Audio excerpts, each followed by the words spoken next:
for the perfume of your body, soul, and mind.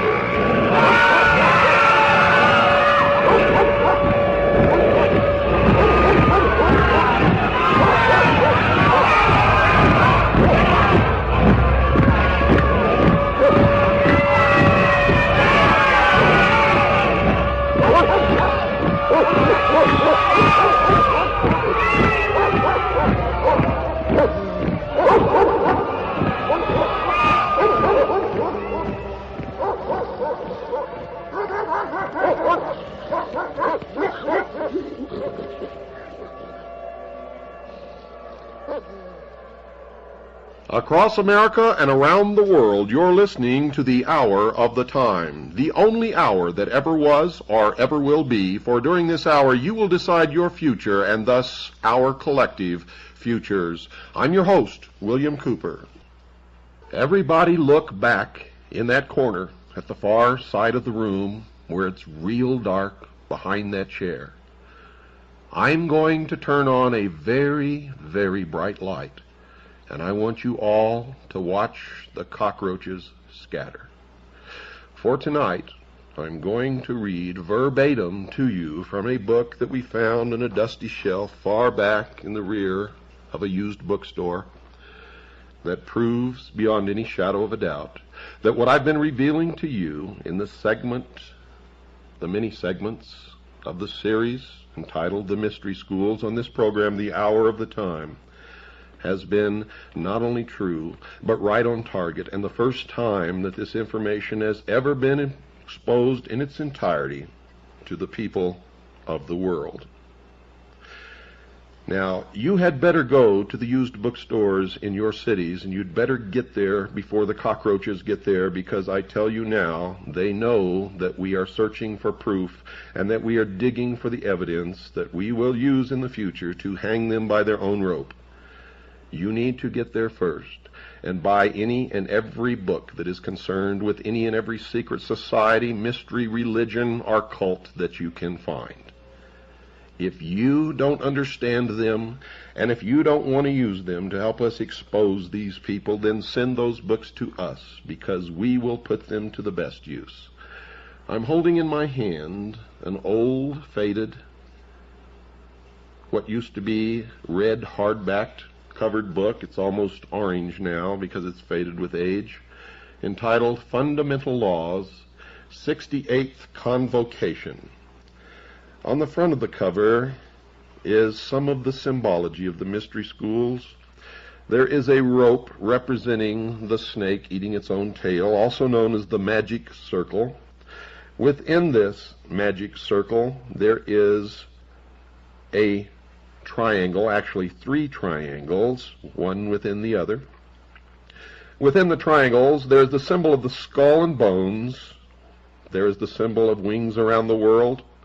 There's the symbol of the ark, the anchor, and the 3 letters TRY beneath the 3 triangles. This is the verbatim written report published in 1916, ladies and gentlemen, that I'm going to read to you from. Fundamental Laws, a report of the 68th Convocation of the Rose Cross Order, giving a resume of the proceedings of the Convocation, together with most of the lectures that were delivered during this time of the Convocation by the several delegates present.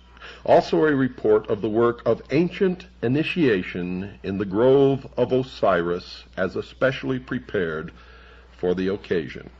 Below that is the symbol of a triangle, with 3 stone steps representing the 3 degrees of initiation. Up on the top step is a cross, in the center of which is a rose. And beneath the triangle, again the 3 letters TRY. This is copyrighted 1916, published by the Philosophical Publishing Company, Allentown, Pennsylvania, for the members of the Rose Cross Order. On the next page is a roll of honor. One of the names here stands out and almost knocked me over when I saw it, for the name is Lars Hansen. Now, it is not the Lars Hansen that we've discussed on this show, and we're going to look into it to find out if this was his father or grandfather or great-grandfather. Could have been either one of the three. But we will find out, believe me. We know that Lars Hansen's parents were members of the mystery school, and in particular, the Metternich-Stell group, where Lars Hansen was reared. In explanation of the contents of this book, and I'm reading verbatim from the introduction in explanation. In explanation of the contents of this book, it is to be stated that these articles do not give the inner work of the Rose Cross Order, but simply the outer, the public teachings. Now you'll remember in the Mystery School series, I taught you about the exoteric and the esoteric. What you're going to get in this book, because they never publish the esoteric anywhere, it's always hidden in symbology, but there are incredible admissions in this book that you will hear in the exoteric. Reading again, verbatim. The Illuminati and its soul science work may be called the child of the Rose Cross Order. Years ago it was found that where there was one person who desired to follow the work with heart and soul, in other words, who was willing to live the life as taught by the order, there were 100 others who desired teachings from the order, but who were not willing to dedicate their lives to the sublime work. Now I break from this for a moment to remind you that I have previously stated that the fraternity of Freemasons, the Ancient Order of the Rose and Cross, the Sovereign and Military Order of the Knights of Malta, the Knights Templars, the Mormon Church, all of these, the Illuminati, the Order, the Skull and Bones, are all the same organization. And what you have just heard is the first admission of that fact, and you are going to hear more as I progress. And remember, I'm reading this right out of their own publication, a hard-bound book published by the Philosophical Society in Allentown, Pennsylvania, specifically for the Rose Cross Order. Continuing. These thousands had to be taken care of, and as a result, the Illuminati and its soul science work was born. When in April, now that's April of 1916, folks, April of 1916, remember that. When in April the order went forth to the brethren that a sacred convocation was to be held, all delegates were requested to prepare articles on soul science so that regular lecture sessions could be held. The lectures that follow are the result. All these lectures were given in open session and are to be considered as soul science work, though in entire harmony with the teachings of the Rose Cross Order. The work of the Rose Cross Order as given to its students can never be published. It is a secret, sacred work between teacher and student. Let me read that again for you. It is a secret, sacred work between teacher and student. It is a soul training, an inner initiation, and such work continues until the student has reached initiation, after which he is called upon to attend a convocation, and at which time the degree work is conferred upon him. But the inner work always precedes the outer work, as the outer work is only a bond binding together the brotherhood. Thus a word in explanation. Many having heard of the great order and its work, and actually knowing nothing of its inner work, have ignorantly or with fraudulent intent established so-called Rose Cross bodies. And these bodies, knowing nothing of the true work of the Rose Cross, have nothing but a ritualistic initiatory rite or degree work. We would refer all seekers to authorities on the Rose Cross and on initiation, and they will then find that the true Rose Cross is actually a school of spirituality with a degree ceremonial initiation as the climax. And this is signed by the Hierophant of the order.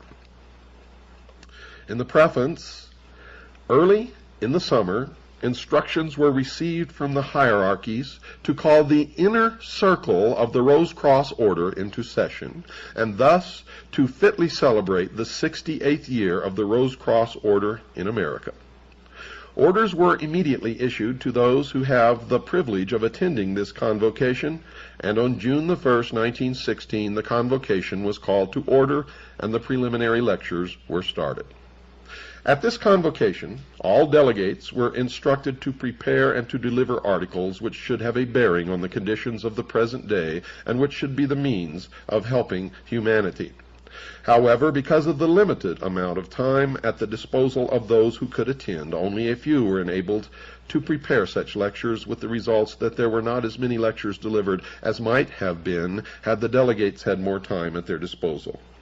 But even so, there were from 2 to 3 lectures each day, and most of these lectures will be found in this present volume, though many of the lectures cannot be given in book form, as they were only delivered as from teacher to those of the inner circle.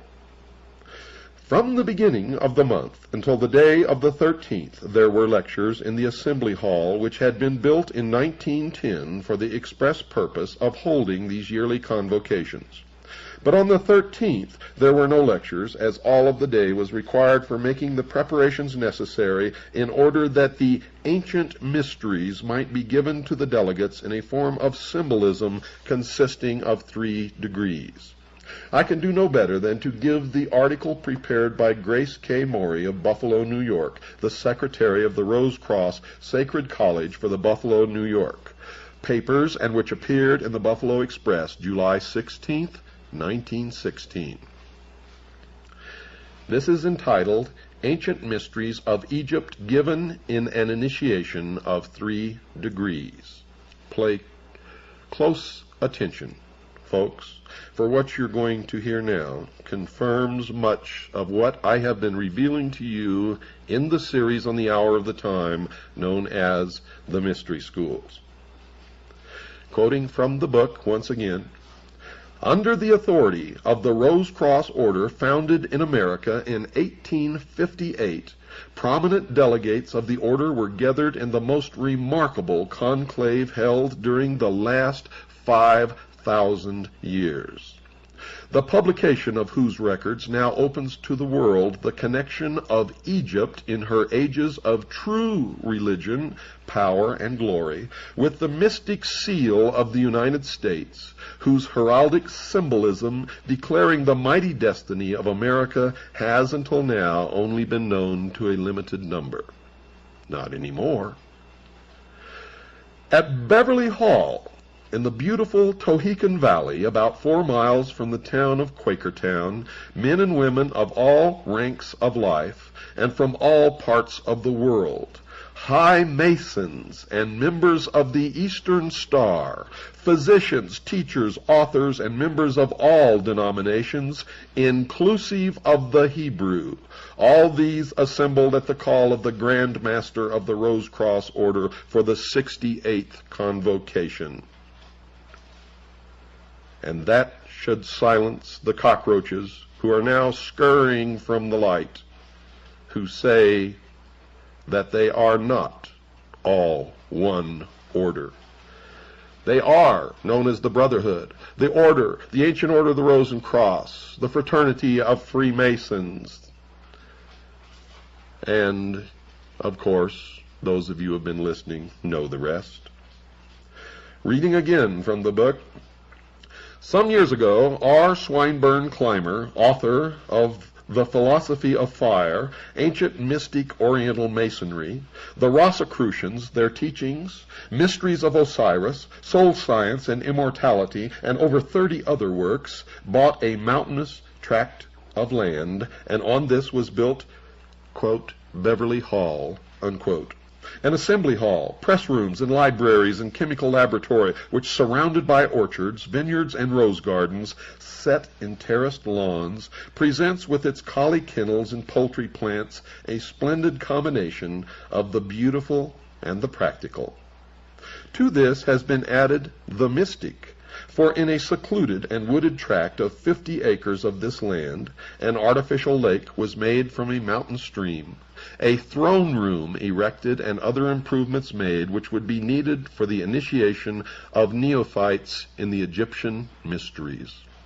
The Convocation was called to order on June 1st in the Assembly Hall, built over 5 years ago for that purpose, and the delivery of a series of lectures upon practical as well as mystical subjects began and continued until the close of the Convocation.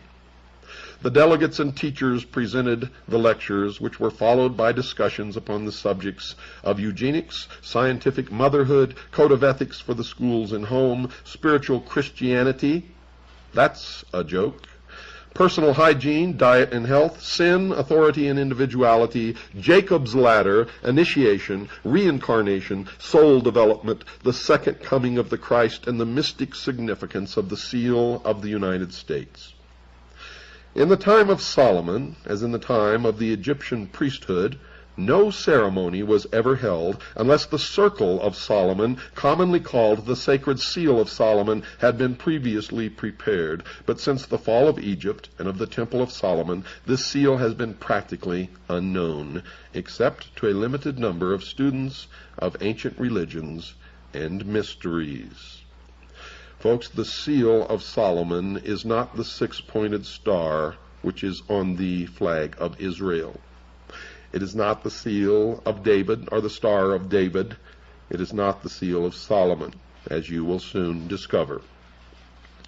During the first week in June, in the Grove, especially prepared for the dramatization of the ancient mysteries of Osiris, the seal of Solomon, often called the magic circle, was especially built, and on June 11th, the dedication of the magic circle took place in the presence of the delegates of the Rose Cross Order, some of whom were natives of Germany, England, and Russia. This was in accordance with the system as practiced by the ancient priests of Egypt and the Sanhedrin of the Temple of Solomon. On the night of June 13th, the first session of the class, including those of the order taking part in the initiation, assembled in the Grove of Osiris, which was illuminated by electricity from a central powerhouse especially prepared for the purpose, and the initiation of the ancient mysteries of Egypt in 3 degrees and 6 scenes. All students of the ancient mysteries and religions know that in the Temple of Solomon there were 3 courts. The outer court for the people being composed of 700 selected teachers and leaders. These were members of the first degree, Illuminati called also seekers, travelers, or soldiers. The middle court, or members of the second degree, were 70 in number and were supposed to be in the hall of meditation and acted as mediators between the people and the inner sanctuary. Above all was the inner court, or circle of the 7 priests and the master or high priest, who were the teachers between God and man, mediators between the seen and the unseen. In the Egyptian mysteries, the first court was made up of the royal youth of Egypt, and such students from foreign countries as desired to enter the temple and priesthood, and these during probation were often known as, quote, soldiers of the priesthood, unquote, as it was their duty while undergoing the preliminary training and test to guard the priesthood and its work even to the death. The second class, corresponding to a second degree, were those who had passed this test, and who were in the hall of meditation and purification in preparation for the first vows and the dedication of the body, mind, soul, and spirit to God and the service of mankind. The third class, called the third degree, were those who had passed with credit the tests of the first degree, the purification of the second, as well as the various stages of development required of all students in the halls of meditation. In the royal third degree, which took place in the temple, the neophyte received the final instruction. After this came the final test in the beautiful ceremony of the death of the old life, the giving up of the body and its temptations, and the raising of the slain Osiris, our spiritual body, by his faithful spouse Isis, the soul, with the final illumination. On the 15th of June, the first section of the representatives left Beverly Hall for their respective homes, and the second section began to arrive for the preparatory lectures, and on the 19th of June, the ceremonies were repeated so that all might witness the initiation and take part in it so as to become members. So far as can be learned, either through travel or history, never before since the fall of Egypt and its priesthood and the fall of the Temple of Solomon has there ever been a grove, a lake to represent the Nile, a magic circle, or a temple prepared, nor is it believed that anywhere in the world does there today exist such a circle. Nearest to this, however, is Stonehenge of the Druids of Britain, to which their descendants travel each year at a certain time to greet the sun and renew their vows. This is the first time, therefore, in 5,000 years that any order has attempted to build up this sacred emblem under the stately oak so that people of modern civilization might witness the beauties of the life and religion of the ancient people whose teachings of individual soul development made the glory of Egypt, the lost dreams of all Israel, the teachings of the Magi of Persia, all that was true in India, the splendid philosophy of Greece, the magnificence of the early Romans, the basis of pre-Christian Ireland's great schools, as well as the familiar Holy Grail legends of Britain, Celt, and Gaul. In this light of brotherhood of man and fatherhood of God was founded this great republic foretold by Virgil, upon whose seal is set the Egyptian pyramid, completed by the white stone of spiritual purification as the crown of the ages. It's time for our break, folks. Don't go away, for I'll be right back after this very short pause.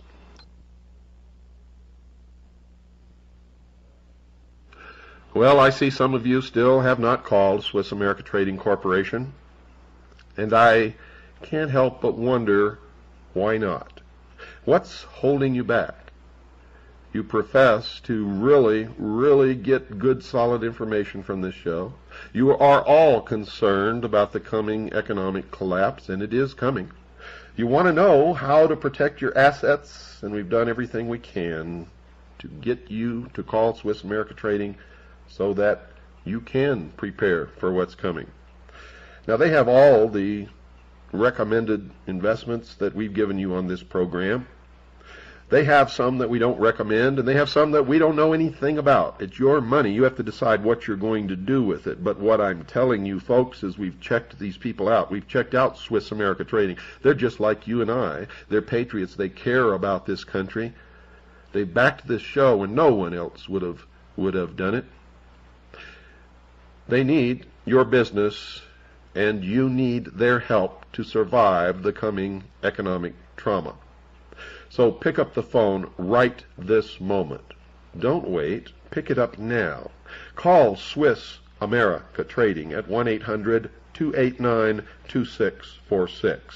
That's 1-800-289-2646. Do it now. Do it right this moment, and invest the time it takes to read one of the most important publications that you'll ever get in your hands, chock full of information. All you have to do, folks, is mention my name, William Cooper, and ask for the information on protecting your future. Call now, 1-800-289-2646. That's 1-800-289-2646. You'll be glad that you did.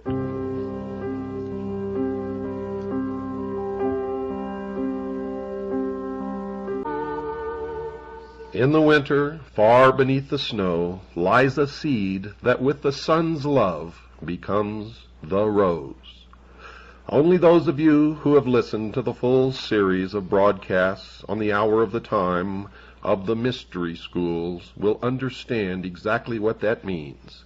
And you will know and have an entirely different understanding of that song, which is beautiful, to say the least, but does not convey the message that many of you have always thought you heard.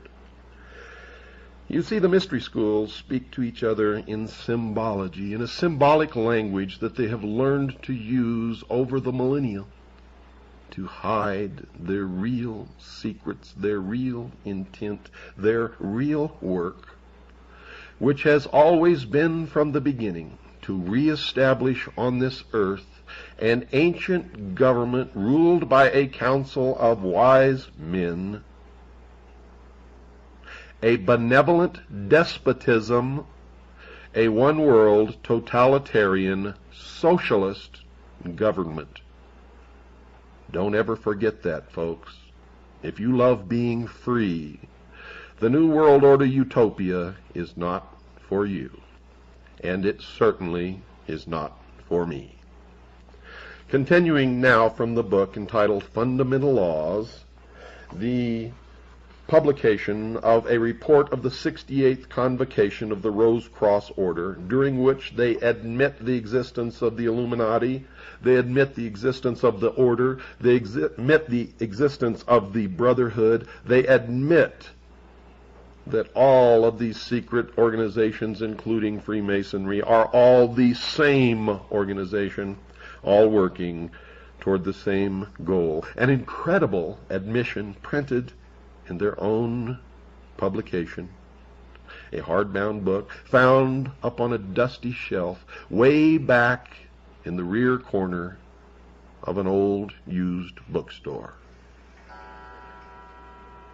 Such is the work of the Citizens Agency for Joint Intelligence, CAGI. You too can become a member by sending $45 to William Cooper, Post Office Box 1420. That's Post Office Box 1420. Sholow, Showlow.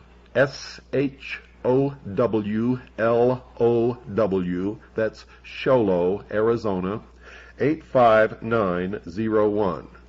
That's $45 for your membership to William Cooper, Post Office Box 1420, Sholow, Arizona, 85901. Also, I need to tell you, folks, Stan has retired. Please don't call his number. Please do not write or send orders to his old address. Stan got tired, and I don't blame him, and he has retired for the third or fourth time and probably the last. Stan did some incredible work for our cause and our organization. We've always loved him. We will always love him. He will always be in our hearts. And we will, of course, miss him. Quoting again from the book, the American constellation of 13 stars, set in the form of a double triangle, was foretold by Merlin of King Arthur's court, and the philosophy of the Holy Grail and of Egypt's glory and Solomon's temple has been the day star of every great American statesman from Washington to Abraham Lincoln. Now, if you've been listening to this program, you know the day star is a reference to Lucifer, the light bringer, the angel of light, the morning star, also known as the son of the morning. After the ceremonies in the grove, there was given in the dining room of Beverly Hall at midnight a feast of the gods, at which neither meat nor spices formed part of the menu, but only fruits, nuts, and other products of sun-kissed foods. And that should tell you something about sun-kissed oranges. The conclusion of the rites was held at sunrise in the grove with a musical communion service, at which nectar of roses distilled from the 30,000 roses blooming each June upon the lawns at Beverly Hall was served as emblematic of the wine of the soul, and for this service the rose bushes were planted several years ago. This is also from the book, folks.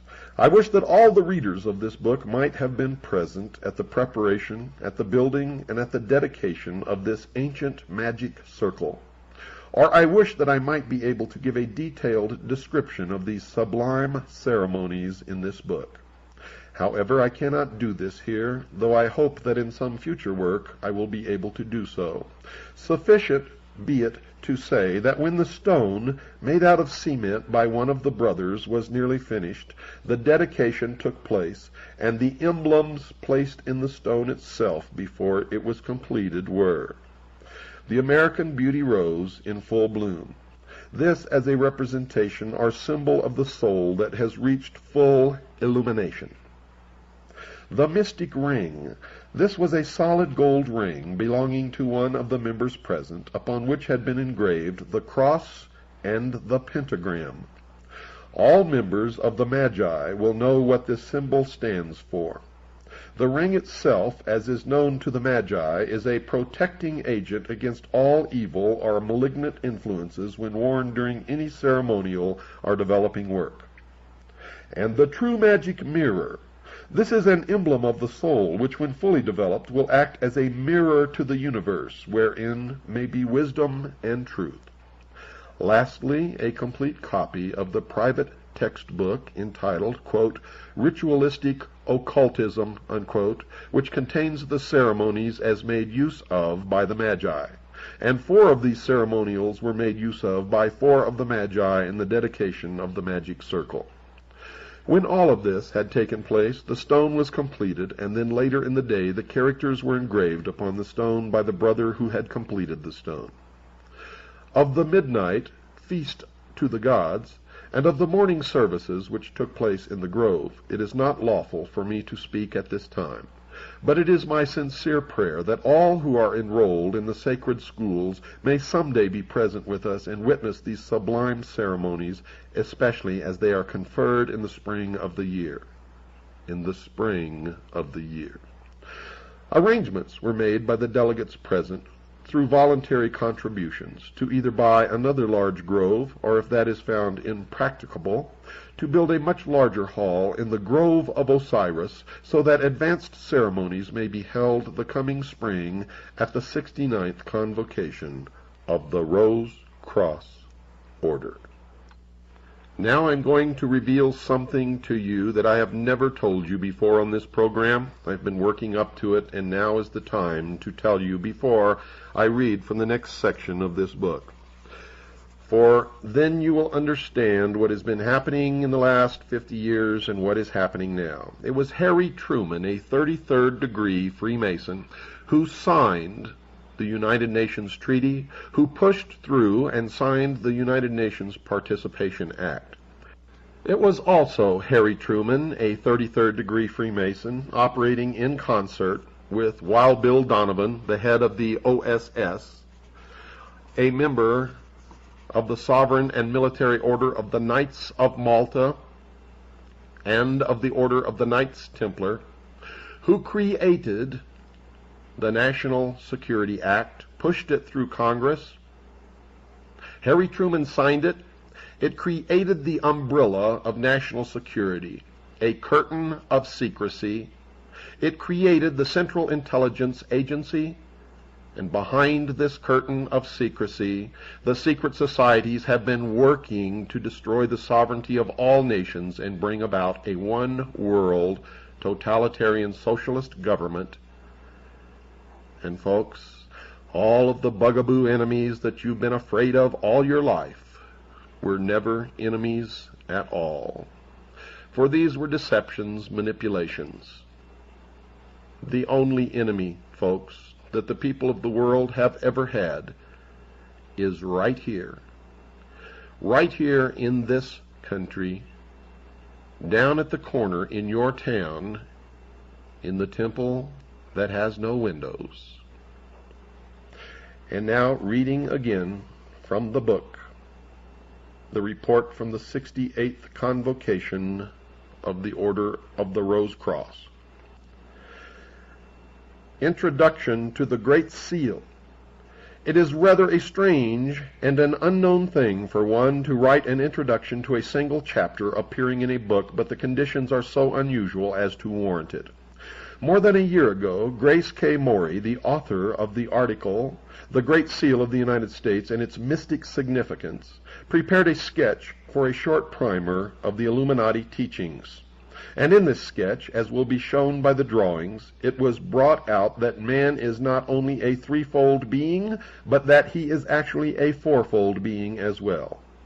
In short, that when he has succeeded in reaching soul illumination, he is the completed pyramid or true triangle.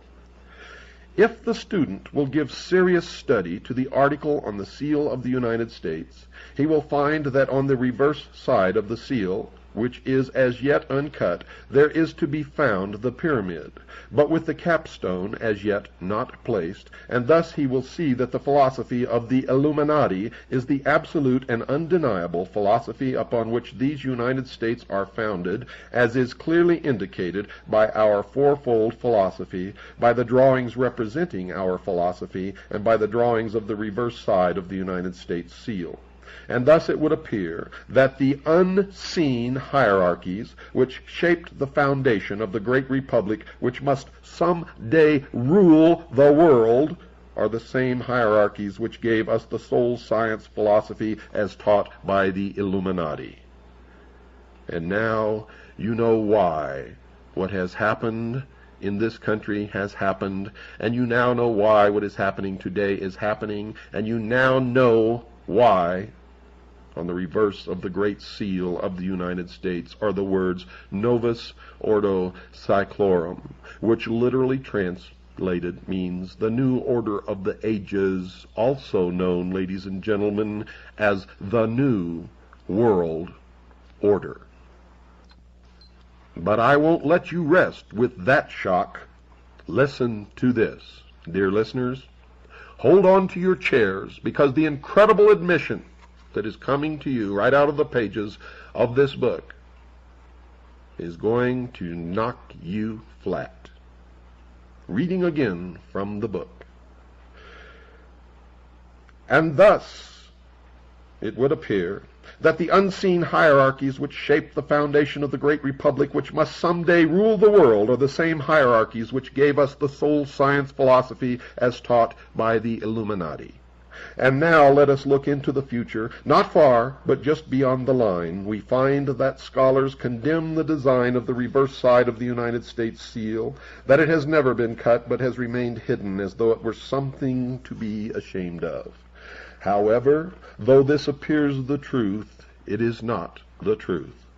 The reason why it has never been cut is because the time is not yet, as the capstone has not yet been set. And what is this capstone? My reader, prepare for a shock.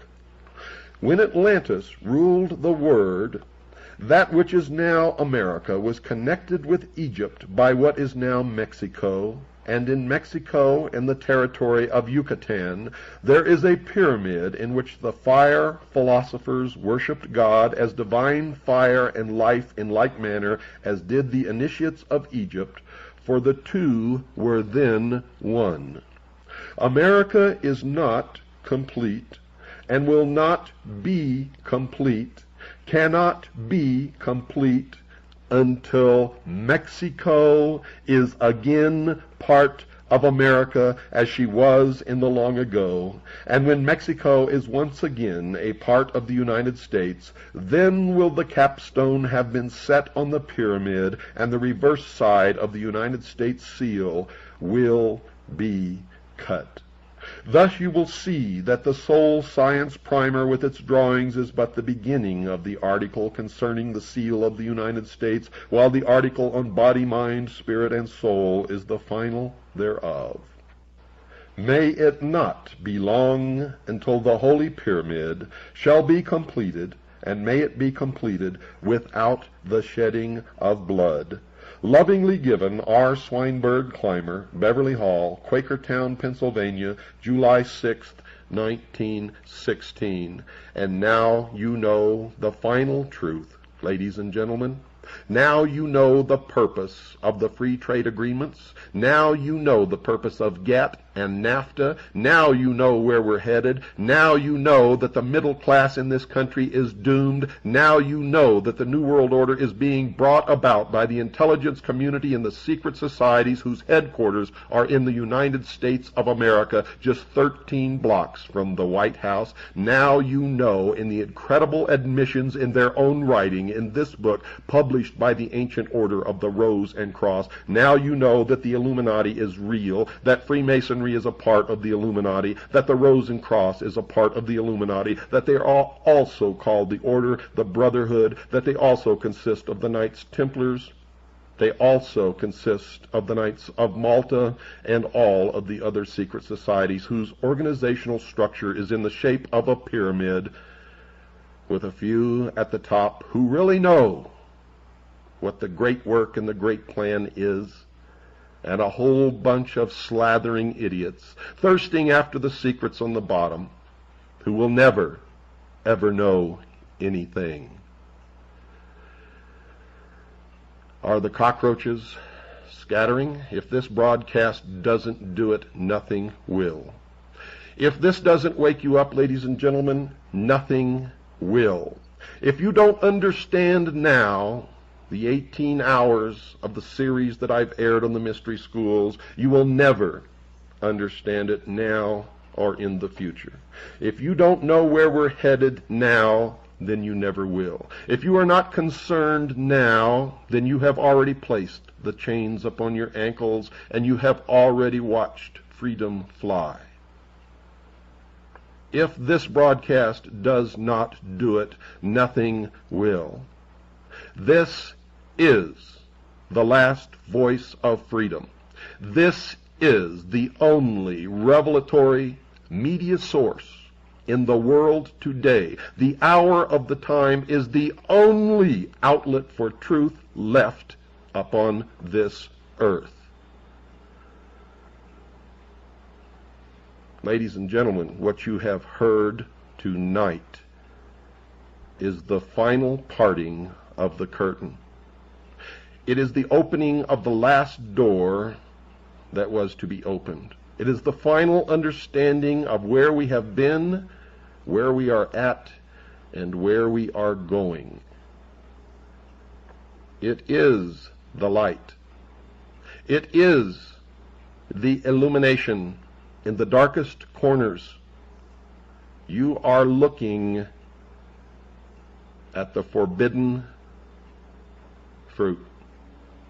You have heard tonight what you were never to hear, what has been forbidden for thousands of years. You now know what the great work is. You now know who is bringing it about. You too can find this book if you search hard enough in the incredible admissions that are contained within it. Will give you the ammunition and the armor to march out here on the battlefield with me and many others who are trying to stop what is coming. Remember what Mr. Swinburne said at the end of his article, and I'll read that to you again. May it not be long until the Holy Pyramid shall be completed, and may it be completed without the shedding of blood. Lovingly given, R. Swinburne, Clymer, Beverly Hall, Quakertown, Pennsylvania, July 6th, 1916. And I am telling you now, their goal is to destroy all other religions save theirs, destroy all existing nation-states save theirs, and shackle the mob, and that is you. Good night, dear listeners, and God bless you all.